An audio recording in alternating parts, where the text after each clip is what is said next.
Hi, everyone. Welcome to another Trustworthy Live where you're getting personal with Susan and Christina. Now, we do these sessions in between many of our key interviews with our guests because we need time to decompress. We need time to debrief about all of the exciting and wonderful insights that we have just heard and the new insights that we're preparing for as we're, preparing for the next interview. So, Susan, welcome to Trustworthy Live. Thanks, Christina. Yeah, these are actually my favorite, although I have to say I have met the most amazing people in our live sessions and with our interviews. But honestly, I think that you and I have so many of these conversations offline that end up moving me and inspiring me in so many ways that sharing them with our audience is so important to me because I want them to see how we think and what we're thinking about every day when we get up in the morning. And frankly, how we build trust with each other and how we build trust with our audience. Like it all kind of, we always talk about being consistent, transparent, and honest, and genuine, and authentic. And all those amazing words that float around when you talk about trust. I think you and I kind of model them in a way. So it's always good to model them with our audience by letting them see into our conversations a little bit. Oh, that was really special. Thank you.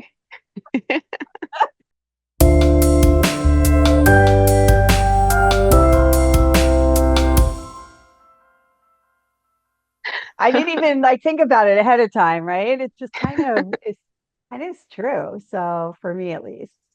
No, no, it is true. And I think what's interesting about that is as we have learned from our last Getting Personal session, is it's not always perfect. It's Right. not always easy. And life gets in the way. And how do you show up in trust? Whether it's personally or by trusting the person you know, regardless of what's going on in their life, how do you just hold on to that trust to say, you know what, I know this person.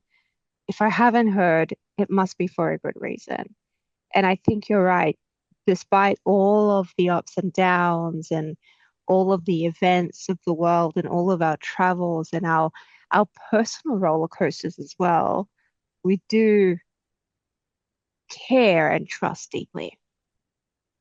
Yeah, and I think that that's what's important, right? It's that, you and I were talking about this before we went live. How do we trust deeply or how do we navigate all the uncertainty? I mean, for me today, I mean, I was in Sri Lanka and when the war broke out in Iran, and all of a sudden I'm hearing from the government, don't go to Dubai. Dubai is dangerous, reroute, and they're trying to figure out how to get people out of Dubai. And because I was in Sri Lanka, everything goes through Dubai and Doha.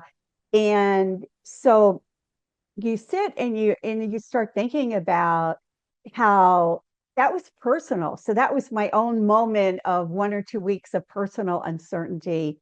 And then you've got corporate uncertainty and travel uncertainty and relationship uncertainty. Like there's so much uncertainty going on. My portfolio uncertainty. Like what in the world, you know, as we talked about, how do you navigate? And then when you and I don't connect for a little bit and we're going dark, oh, what's going on and how's that going?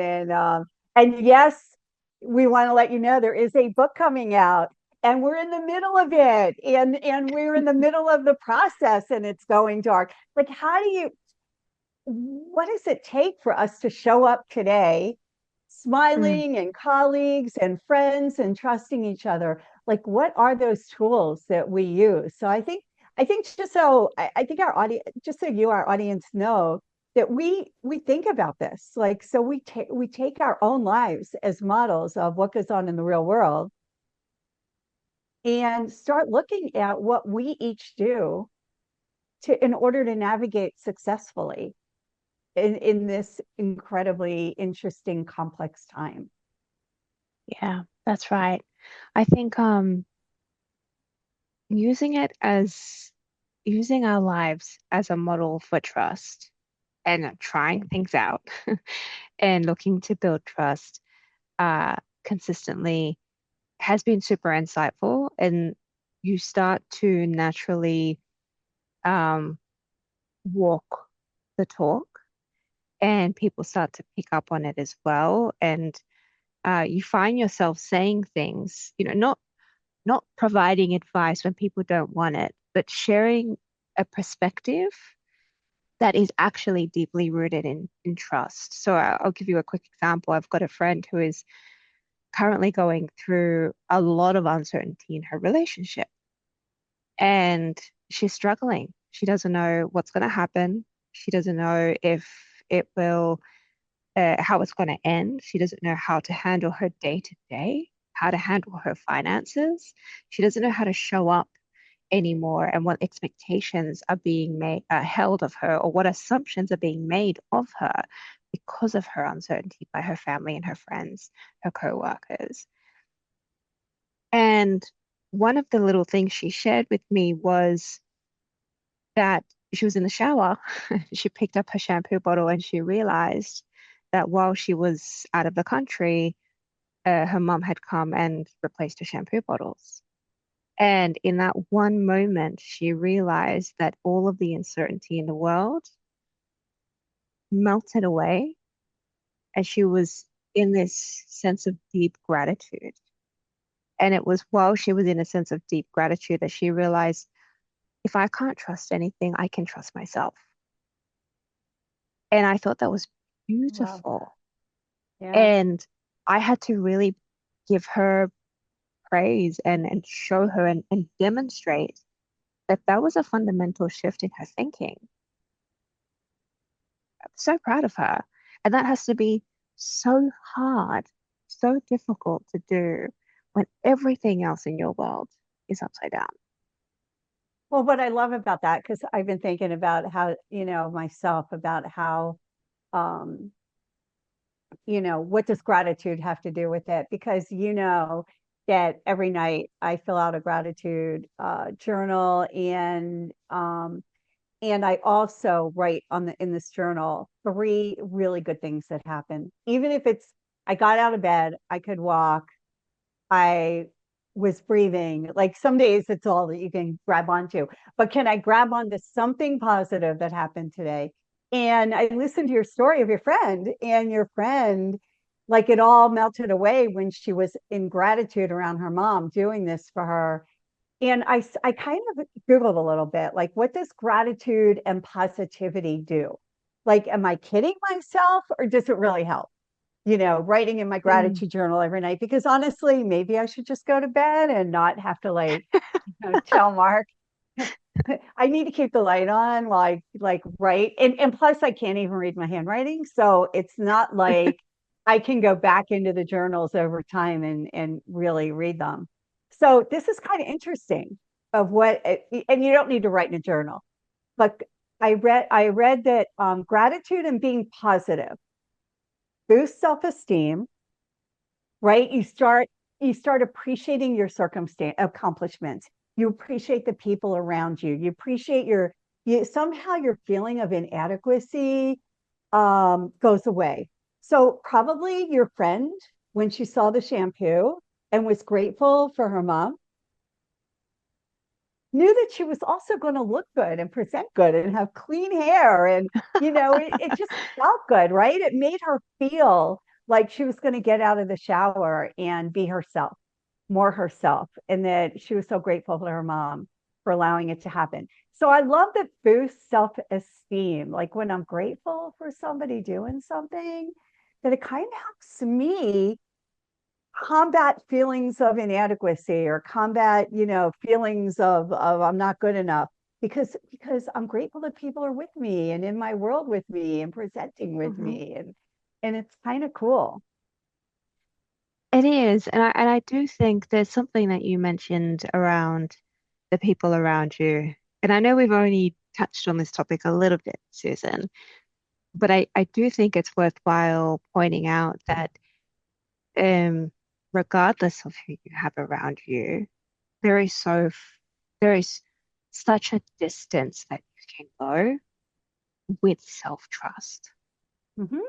uh, probably further than you think. Now, it is important to have people around you who um, can, where Lift you you. have a relationship where it can be reciprocal, right? And Yeah. where you have trust and you have aligned on, you don't have to agree on everything, but you have enough trust to be able to acknowledge differences and to continue to respect each other, regardless of differences. But when you're not around the people who hold the same beliefs around trust or who are deeply distrustful, it can have the opposite effect, right? Where it doesn't boost confidence, where it might breed distrust. And I do think it's important to be aware initially in yourself first to understand what trust looks like, feels like, sounds like for yourself.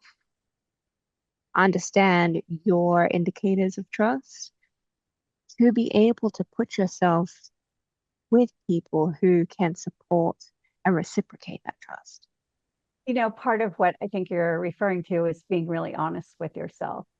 And I think that sometimes we're all moving so fast and we have so many different things coming in at us that we don't take the time to stop and breathe and really figure out what is it that I need or that I want or that I believe or that I think in this particular situation so that I can be honest about it with you. Yes. And I think that that is, I took a class once and the instructor spoke about this a little bit. I think we've talked about it, where being selfish has a really bad connotation. But at the end of the day, her thought was if we all took the time to really understand what drives us and what we believe and how we feel and what we need and what we want, and we put it on the table, and the people, like if I do that with you and you do that with me, now we can negotiate from a group of facts that are real. I'm not mind reading and guessing what you want and trying to make you happy, and you're not mind reading and guessing what I want. We're like saying, here it is. Here's what we each want. And being selfish doesn't mean that I'm going to have all of it. What it means is, to me, that I'm going to step back and really identify it and give voice to it and articulate it so that you're not guessing, so that you totally understand what I need and want and think. And I Yep. expect and want you to do the same. So now we can figure out what works for us both Yes. instead of mind reading. Mind reading is, to me, the killer of trust. I mean, I can't mind read and guess what you want. It just, I'm going to be right sometimes. I'm going to be not right sometimes. And when I'm not right, again, it creates more mistrust. No, you're spot on, and I think that's what's so interesting about organized sports. So you had shared that research piece with me around the Journal of Applied Psychology, Sports Psychology, sorry, that found that athletes that practiced gratitude had higher self-esteem, achieved higher goals, had a higher goal setting motivation as well, like just the appetite, the desire to identify goals that are aspirational as well. And I think what's interesting about the thought of organized sports, there is a coach and coachee relationship where you are feeding and breathing trust into each other. It is a reciprocal relationship and clarity, filling the gaps, identifying the assumptions. It has to be done in that relationship in order for a team to work together to achieve a goal. But for some reason, when we get to organizing teams on a project or even a relationship between two people, we allow assumptions to fester. Mhm. And it makes me wonder what uh, about sports and organized sports do what about it creates the permission to have radical clarity, to say, hold on a minute. No, no, no, no, no, no. Which way am I running? This makes no sense. Like, why aren't we as courageous in a relationship to say, what are we doing? What are we doing in this relationship? Or where are we going? Or how are we getting there? I'm confused. I don't necessarily think there is the same level of courage, there is the same level of intensity to reach a goal. What do you think?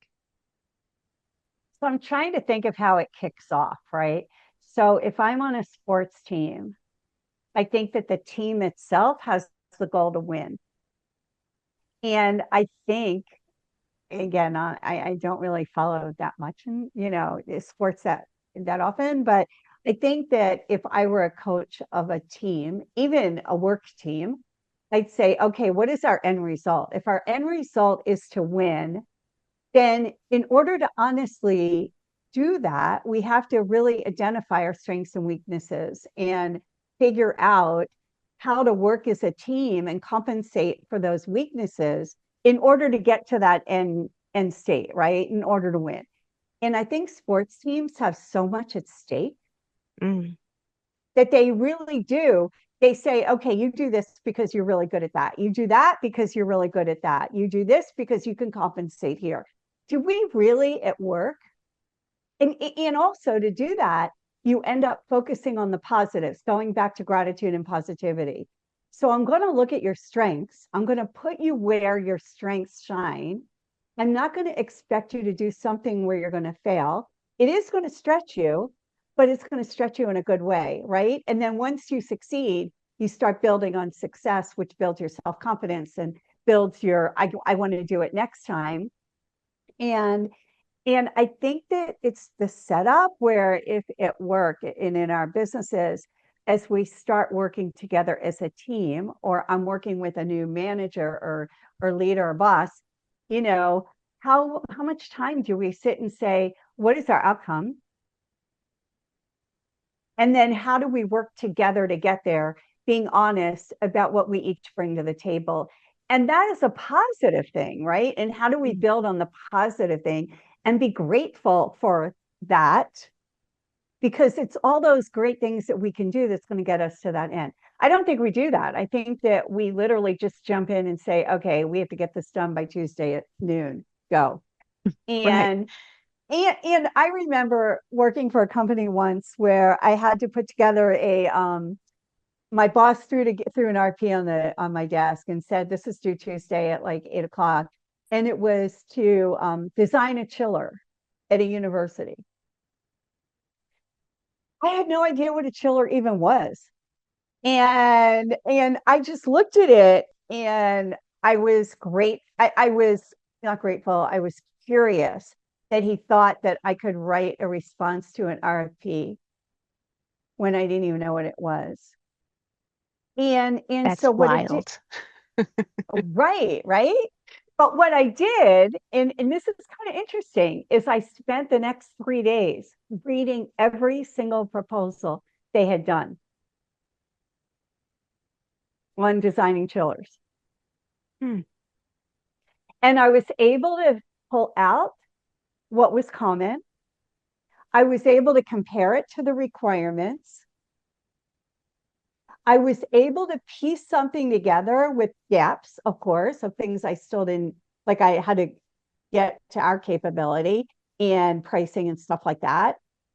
But I literally on Monday night gave him a draft, and he looked at me and he's like, "I knew you could do it." He said, and I thought, what about me gave him the confidence that I would actually be able to figure that out?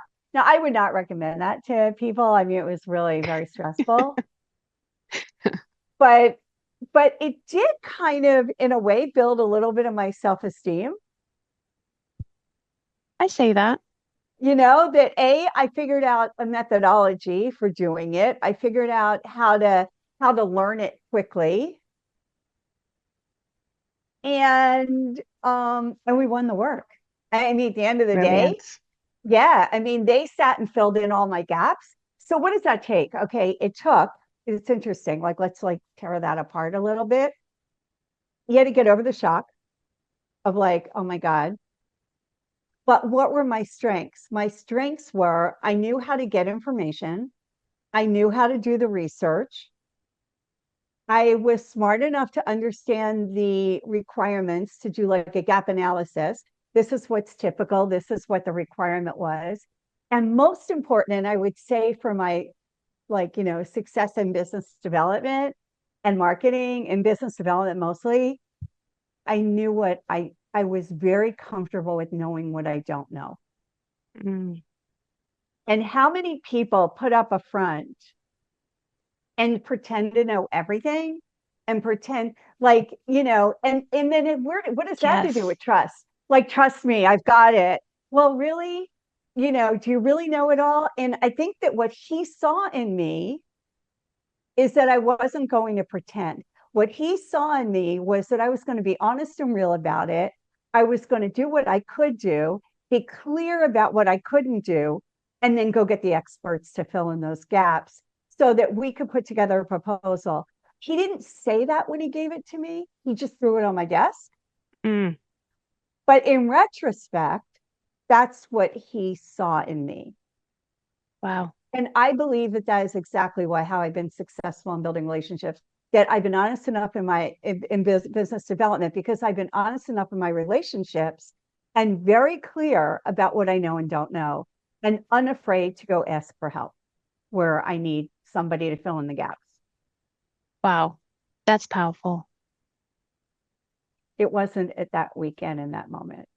I was that is Susan, I can that imagine you stressing. yeah. And It's I like, know oh my exactly God. what you would have said to yourself in your head. Yeah, yeah. But at the end of the day, I think he saw 20 years ago the strength that I brought to the table was really not pretending and being secure in who I am and what I can do Yeah. and reaching out where I needed to reach out. And he didn't think I'd really do the whole proposal. He didn't discuss it with me. He just gave it to me.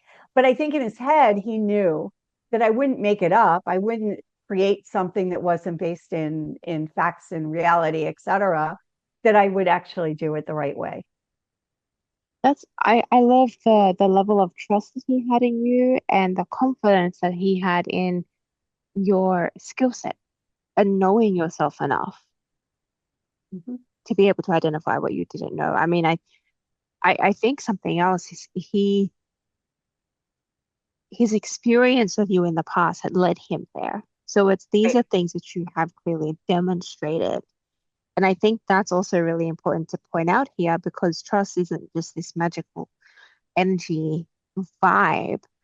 It can be demonstrated. It can be taught. It could be learned. It could be practiced. And I think you must have demonstrated that. And you have to do it consistently. You just can't do it one time. So, I mean, you and I talk a lot about the language of trust, but it's really about showing up. It's about being reliable. It's about being consistent. Like, if you are caught pretending you know something that you don't know, you hear from people, hey, what is it? Pretend until it's real, or what is Oh that? yeah, the fake it till you make it. Make it till you make it. it so on the one hand, there's something to that, right? On the one hand, was I really qualified to do that? Like that's really faking it in some way that he had that confidence in me. But on the other hand, is part of that you show the confidence, but part of what gives you confidence is that you understand truly what your experience, your skill set is and what you can and can't do so that you can actually get it to be right. Yeah. And so, and yeah, and the next one I wrote, I knew a little bit more. And the next one I wrote, I was like a little bit better. So is that like the fake it till you make it, right? Like, sure, I can do it. No problem. I've got you. I'm going to do this. How many times have we all said, yeah, no problem? And the person walks out the room. Ah, sorry. okay, talk with my hands. Person walks out of the room, and then you're like, what did I just commit to? I have no Mm-hmm. idea what I'm doing, but really being able to step back. And is that the fake it? Is the fake it really when somebody says that you're going to say yes, but then step back and really understand what that's going to take, what you can actually do and can't do, and then not be afraid to reach out to get the help that you need so that Mm. you actually do make it and make it successfully. I don't know. Yeah. I feel like you've opened the door to like my mind is now like entering this path of trying to figure out where did that quote come from? I Did it don't know. come from self-talk and recognizing that, we naturally default to doubt. And so fake it till you make it is helping you practice your positive self-talk. Or did it come from the knowledge age where knowledge was power? So you just have to pretend you know everything, which is And not you the can't case now. possibly. Right, right, right. But Yes. I think the self-talk is important, right? Because at the time, after I went through my initial panic, I had to sit back and say, okay, I can do this. Hmm. What was my option at the time, right? So it was kind of like, okay, I can do this. And how am I going to do it? Yeah. And, and really, for me, I definitely do some deep breathing and I try to like get into a zone of, okay, I need to make this happen. So, I mean, hey, now we're handing it off to our audience. Like, go and practice some of the things that we've mentioned. Like, give it a go, reframe a difficult or unfamiliar situation as an opportunity and figure out how can I build trust in this situation. Um, yeah, we're handing it over to you. Yeah, Welcome. and maybe, I mean, and I know this works for me and does not necessarily work for everybody, but maybe once a day, sit and identify one or two or three things that you're grateful for. Like I am so grateful for my relationship with Chris. I'll go on my little list today. And and and think about what's positive about your day. Think about what worked today.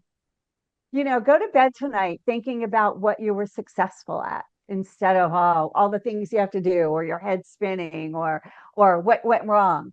Think about what went right. What a brilliant idea. And then dream and have a nice pleasant sleep instead of beating yourself up. I think it all just feels much better if you ask me. Oh, yeah. It does. It does. Exactly. So, y'all, thank you so much for joining us for Thank a Get you. Personal with Susan and Chris. And look forward to hearing what you think in the chat.